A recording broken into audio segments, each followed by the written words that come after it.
BlocksCAD skills. The translation transform. Moving objects in 3D space. In order to create complex objects that use more than one shape, we'll need to learn how to move or translate shapes in 3D space.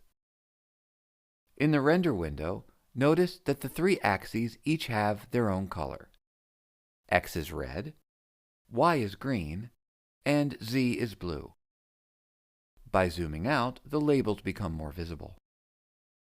Also, note that the solid segment of the line represents the positive axes or domain, while the dashed or minus signs represent the negative. To start, let's grab a sphere from the 3D Shapes tab, drag it onto the workspace, and click Render. To move this sphere in 3D space, we'll need a translate block from the Transforms block bin.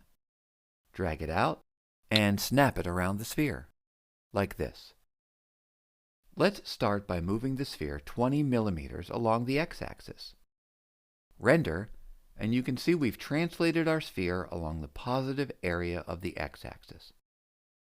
Now, try swapping the x and y values by holding and dragging the value windows like this. Hit Render, and you'll see we've now translated our sphere 20 millimeters along the positive part of the green y-axis. Now, with the sphere already pushed out on the y-axis, let's translate 30 millimeters up the z-axis. Hit Render, and we now have our object translated on two axes at the same time. If, while you're swapping out values, you ever lose a number block, another can be easily retrieved from the Math block bin, like this.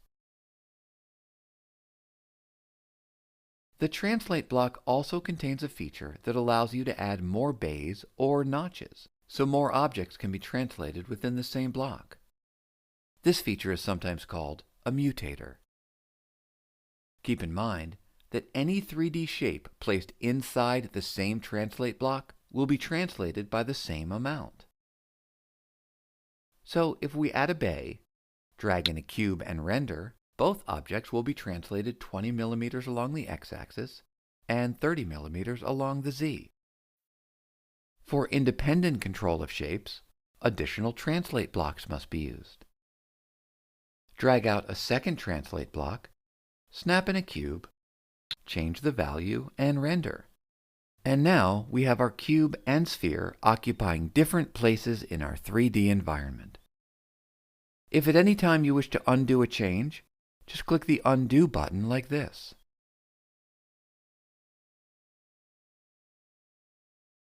Changes can also be redone by clicking the Redo button. If you ever wish to start over and clear your entire screen, click the trash can icon like this. You can watch this skills video again, or, to practice what you've just learned, launch BlocksCAD and start building.